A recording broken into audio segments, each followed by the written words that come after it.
Graça e paz, irmãos e irmãs, obrigado pelas orações, correu tudo bem. A viagem que fiz este final de semana, da sexta até o domingo, eu estive com os nossos irmãos. Eles se identificam como concordianos, viu? Os membros da Igreja Batista da Concórdia. A igreja que durante muito tempo foi pastoreada pelo pastor Miqueias da Paz Barreto.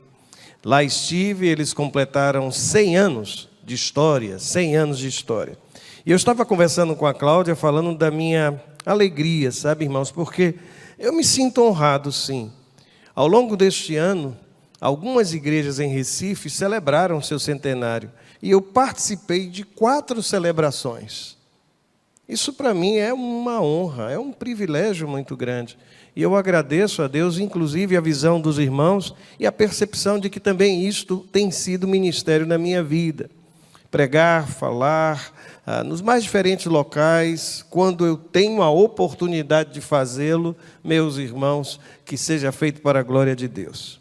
Quero agradecer àqueles que estiveram no acampamento também das nossas crianças, de modo muito especial, todo o apoio que deram a Cláudia naqueles dias. Fico extremamente feliz em perceber a mobilização da igreja. E as notícias que chegaram foram as melhores, Mas o nosso tema permanece.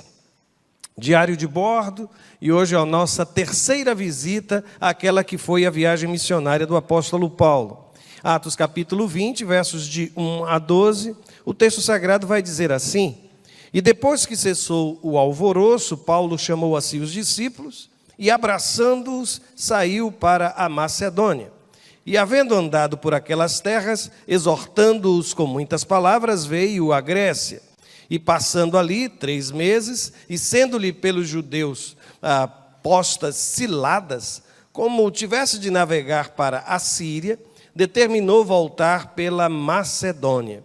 E acompanhou-o até a Ásia, e aqui eu não sei como é que eles vão fazer, viu? Sópater de Bereia, e dos de Tessalônica, Aristarco, e o segundo, e Gaio de Derbe, e Timóteo, e dos da Ásia, Tíquico e Trófimo.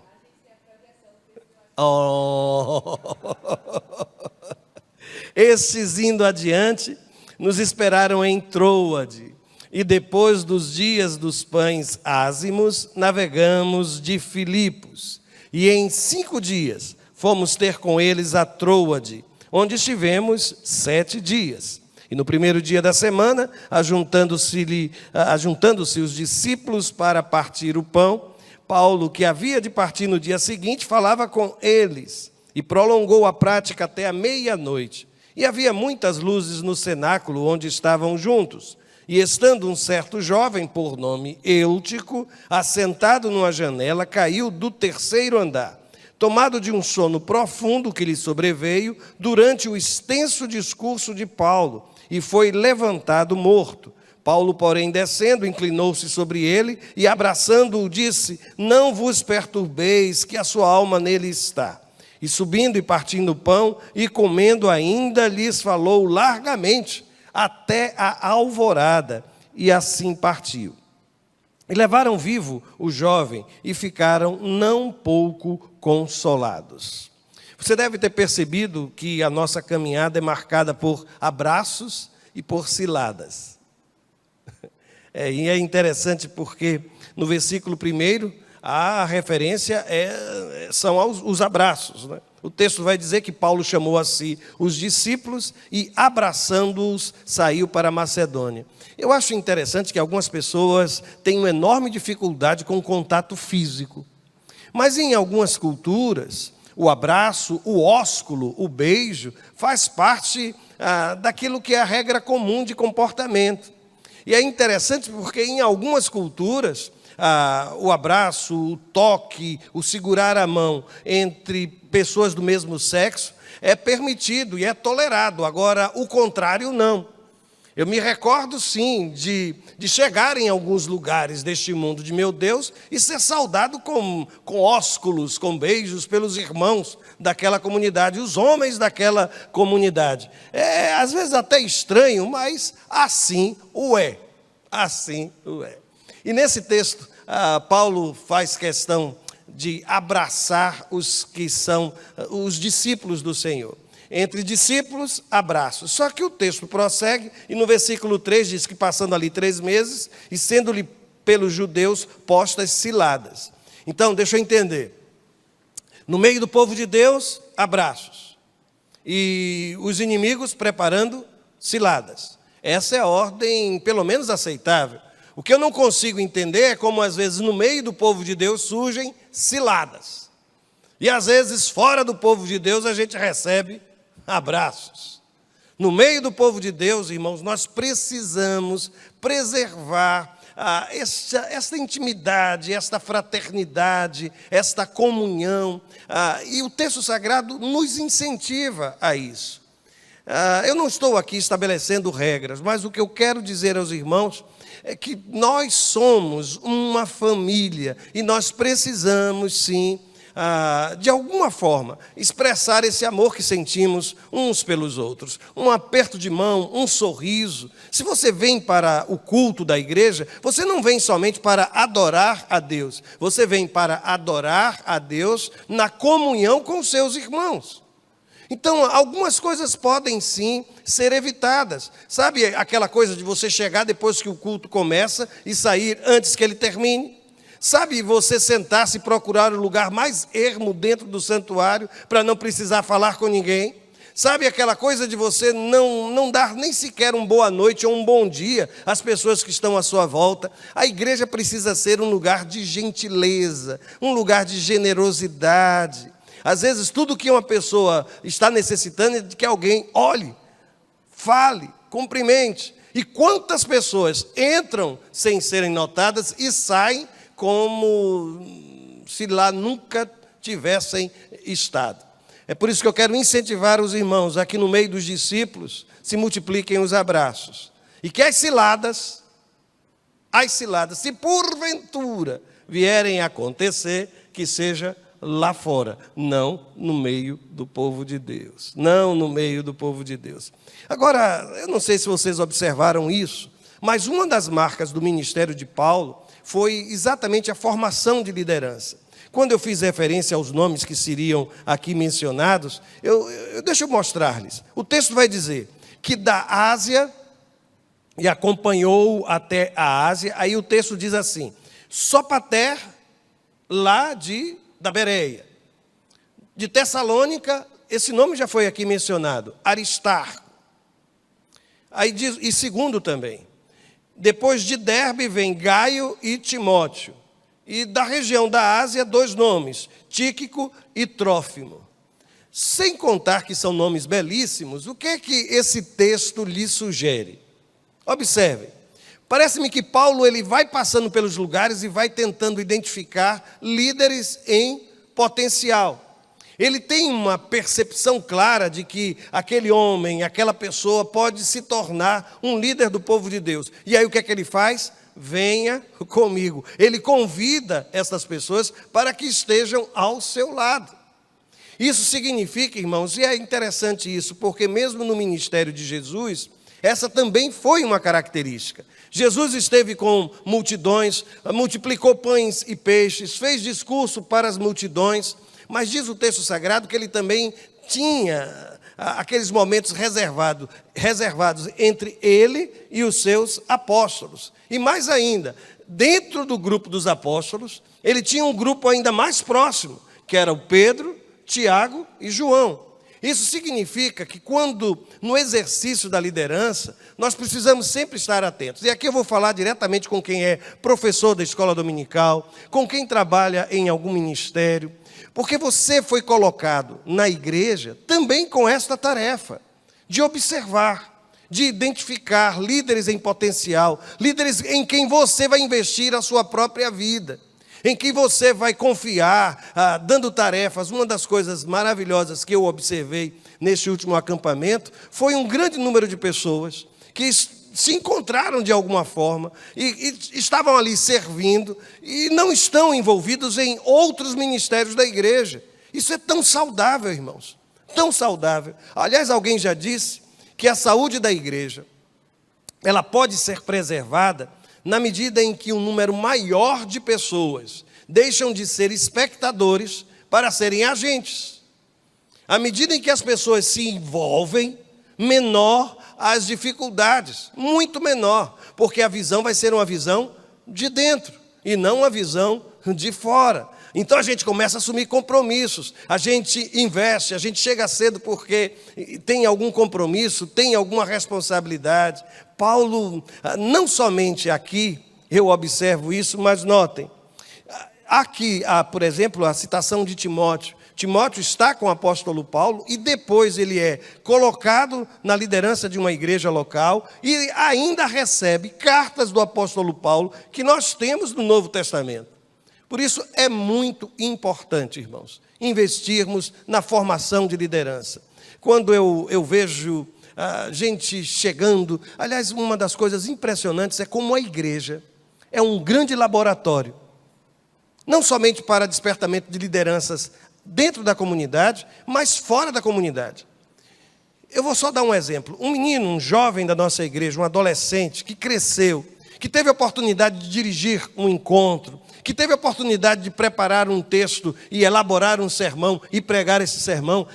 Este menino, esta menina, este rapaz, esta moça, quando sair para o mercado de trabalho, quando sair para ocupar funções lá fora, o fato de ter participado de reuniões de planejamento, o fato de se expressar, isso faz dele, faz dela um líder experimentado. Aliás, eu me recordo que uma jovem, pastoreando ainda em Recife, ela tornou-se gerente da loja onde ela trabalhava. E ela foi agradecer, e ela procurou a Cláudia para agradecer, porque ela tinha certeza que ela havia se tornado gerente daquela loja pelo fato de ter sido treinada na igreja. E ela era extremamente tímida, irmãos. Nós estávamos plantando uma igreja lá no Timbi, numa região chamada Camaragibe, lá em Pernambuco, e eu me recordo que quando nós chegávamos, ela estava conversando com as crianças, organizando tudo. Sabe o que ela fazia? Ela sentava e calava, não fazia absolutamente mais nada. Mais nada. Sabe aquela pessoa que, extremamente constrangida e envergonhada, mas aos poucos começou a desenvolver-se. Começou a falar, começou a dirigir, e de repente isso se estendeu para o ambiente de trabalho. Eu quero lhe dizer que não perde aquele que serve ao Senhor, que o serviço a Deus nos abençoa nas mais diferentes áreas da vida. Paulo era alguém com esse tipo de visão e preocupação na formação de liderança. Segunda observação do texto de hoje, eu acredito nisso, sabe, irmãos? Nós não percebemos o tempo passar quando estamos com quem amamos. Não é, irmãos? Especialmente se vocês estão num momento um bom momento, né, na relação. Quando não, que eu sei que é raro, muito raro na vida dos irmãos e irmãs, esse tempo demora de passar, né? Esse tempo demora de passar. Mas eu acredito nisso, que quando nós estamos com quem amamos, o tempo pouco importa. Em algumas culturas, onde inclusive estive, a noção de horário é bem diferente da nossa. Nós aqui temos essa coisa, não, o culto começa esta hora e vai terminar em torno, pelo menos, desta hora. Mas há lugares onde eu fui, eu me recordo, por exemplo, que no Níger foi assim. Não, o culto da igreja é que horas? É domingo pela manhã. Mas isso não significa dizer que vai começar às 8, vai começar às 9. A hora que começar, começa. Agora, que horas termina? Também eu não sei lhe responder. A hora que terminar, termina. E então as coisas vão acontecendo, as canções vão se multiplicando, os testemunhos vão chegando, as palavras vão sendo proferidas, e não tem somente um orador não, viu? Um pregador não. Às vezes tem, aliás, na Ucrânia também eu me lembro, havia um pregador, um primeiro pregador, um segundo pregador e um terceiro sermão. Eram 3 sermões por culto, irmãos. 3 sermões por culto. Eu estou pensando em fazer algo assim. É interessante, irmãos? Ninguém disse amém, olha para isso. Ninguém disse amém. Mas há lugares em que esse conceito ele não existe. E o interessante é que esse episódio ele é extremamente interessante. Por quê? Porque você vai ver que o apóstolo Paulo, ele pregou e se estendeu até a meia-noite. Eutico cai da janela, ele é ressuscitado, volta para lá e o que é que o apóstolo faz? Continua pregando até o dia amanhecer. Que bênção, não é, irmãos? Imagina se eu fizesse isso, uma coisa dessa, um dia desse aqui. Que coisa maravilhosa, que coisa maravilhosa. Mas eu vou voltar ao texto para lhe mostrar alguns detalhes. Primeiro, note que Lucas faz questão de nos informar que tudo aconteceu no primeiro dia da semana. Como é que está escrito? Versículo 7. E no primeiro dia da semana, ajuntando-se os discípulos para partir o pão, o que é que o texto está identificando? Está registrando que na história da igreja primitiva, segundo o texto que acabo de ler, o primeiro dia da semana, no domingo, a igreja estava reunida, os discípulos estavam reunidos, e eles estavam reunidos para o partir do pão, para a celebração daquilo que chamamos de ceia do Senhor. Então isso acontece no primeiro dia da semana. Há outras referências assim, há pelo menos uma outra em 1 Coríntios 16, 2. Paulo escreve dizendo assim: no primeiro dia da semana, cada um de vós ponha de parte o que puder ajuntar, conforme a sua prosperidade, para que não se façam as coletas quando eu chegar. Segunda observação: qual teriam sido as razões que levaram Eutico a escolher a janela para sentar? Por que aquele rapaz foi sentar na janela? E eu me lembro de alguém que uma vez contando essa história para crianças disse assim: será que não tinha nenhum diácono naquela igreja, nenhuma irmã para dizer àquele menino, desce da janela, para evitar algo assim? Por que Eutico foi procurar aquele lugar? Eu já li alguns sugerindo que ele acabou buscando algo para se distrair. É impressionante como a gente às vezes está no santuário, o corpo, mas a mente está voando. Estou falando com você que estava voando nesse instante. Sabe, a gente está aqui, mas a gente está completamente distraído, sem foco, sem concentração, absolutamente sem qualquer concentração. Há quem sugira que isso aconteceu com Eutico. Há quem diga também que ele dormiu e a culpa foi de Paulo, porque Paulo pregou demais, irmãos. Aí, inclusive, eu vou avançar e depois eu vou voltar, viu? Porque eu fiz questão de registrar, tornar a ler com você o versículo 9. E ele começa dizendo assim: estando um certo jovem, por nome Eutico, assentado numa janela, caiu do terceiro andar. Ele estava sentado numa janela no terceiro andar do prédio. Aí o texto vai dizer, Lucas é quem escreve, tomado de um sono profundo, e ele oferece uma explicação, que lhe sobreveio durante, notem, o extenso discurso de Paulo. Eu não sei se depois dessa observação Paulo passou alguns dias sem falar com Lucas, mas Lucas identifica que realmente o apóstolo Paulo falou bastante naquela noite, falou bastante naquele culto. Agora volta para aquele slide onde eu estava fazendo aquelas referências. Volte uma vez. Isso, obrigado. Eu mencionei distração, mencionei o longo sermão de Paulo. Há quem sugira calor, que ele talvez tenha ido para a janela. Não tem crente que é calorento? Também tem crente que é friorento. E quando o advento do ar-condicionado é uma benção, irmãos. É uma benção. Porque para alguns está frio demais, para outros está quente demais. E encontrar o equilíbrio, quando se tem muita gente no santuário, quando se tem pouca gente no santuário, quando se liga cedo, quando se liga... é um exercício. Mas eu não quero ninguém sentando na janela para depois não cair de lá e não acontecer o que aconteceu com Eutico. Mas há quem sugira que Eutico foi sentar-se ali, talvez sim, por conta simplesmente do calor, ou desinteresse, completo desinteresse em relação àquilo que ali estava a acontecer. Mas o fato é que ele caiu, e o texto sagrado vai dizer que ele veio a falecer, mas depois Paulo diz, olha, o Espírito ainda está com ele. Terceira observação que faço aqui tem a ver com a atitude de Paulo. A atitude de Paulo, registrada por Lucas, revela uma enorme empatia com o Eutico. Por quê? Veja o versículo 10. Paulo, porém, descendo, inclinou-se sobre ele e, abraçando-o, disse, não vos perturbeis, que a sua alma nele está. Eu acho interessante porque não há registro nessa história de nenhuma palavra dura da parte do apóstolo Paulo.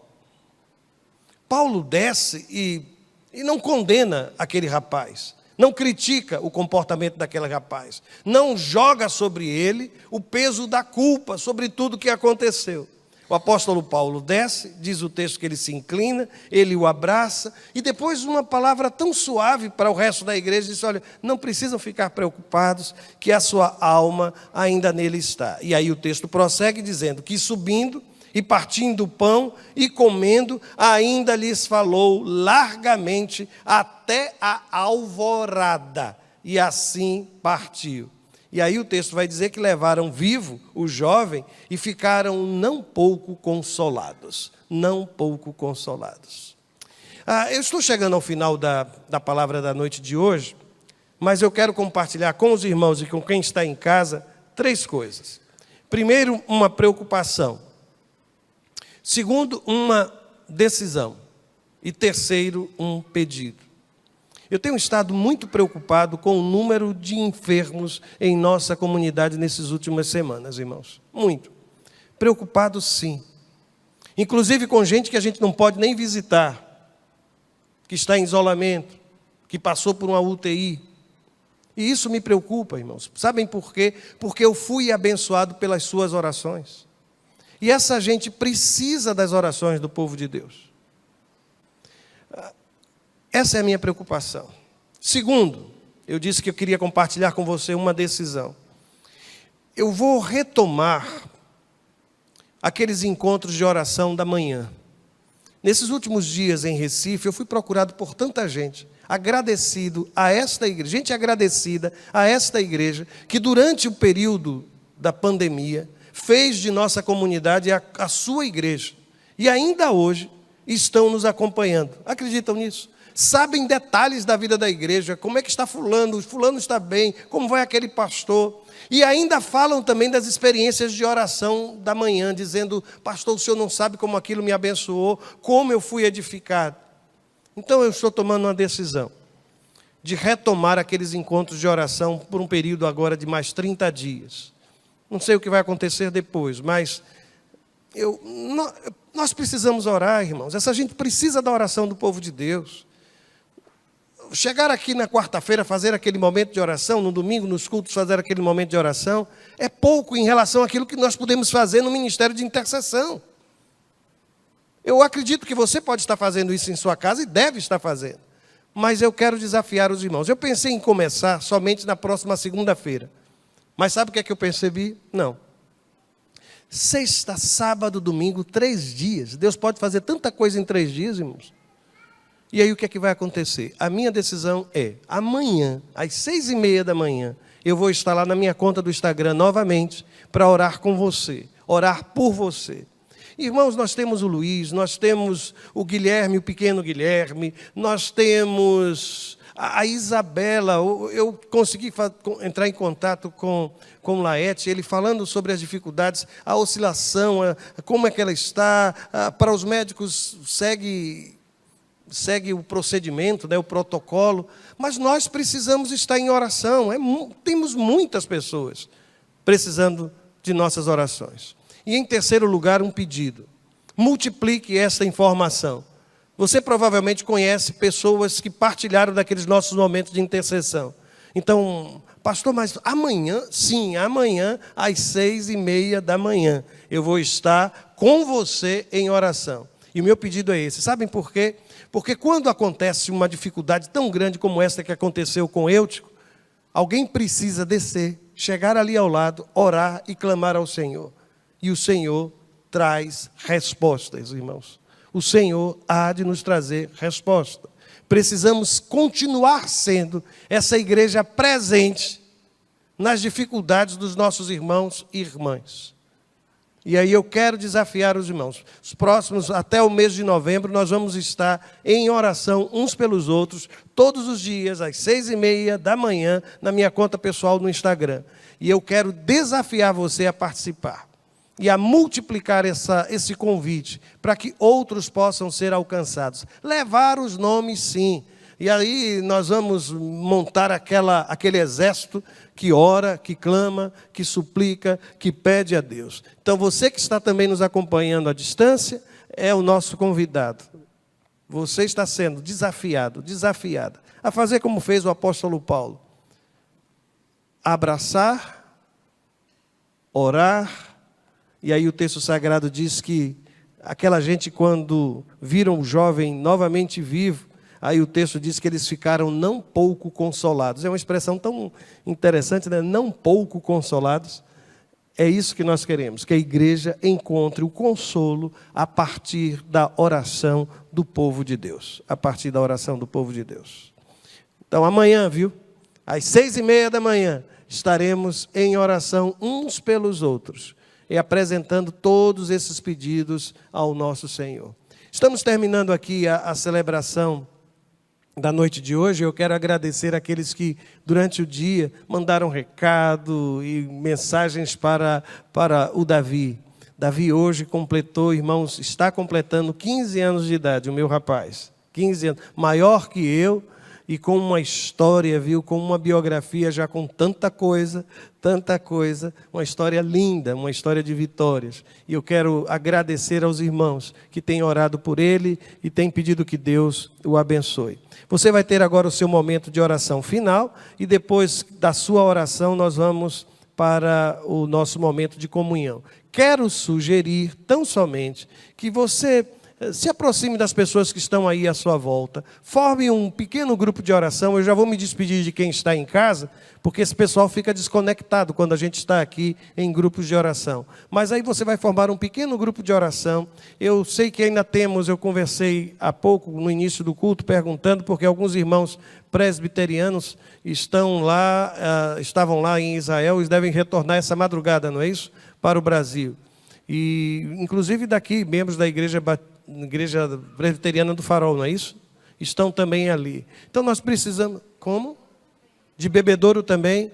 Muito bem. Vamos orar por mais um conflito, não é, irmãos? Por mais uma guerra neste mundo, envolvendo o povo de Israel. Uma situação tão difícil. Vamos estar em oração, orar uns pelos outros, apresente o seu pedido, e depois que o seu grupo terminar, se tiver gente orando à sua volta, você sai silenciosamente para que eles continuem em oração, e aí já pode ir lá para o nosso salão social. Vamos passar esses últimos momentos em oração aqui.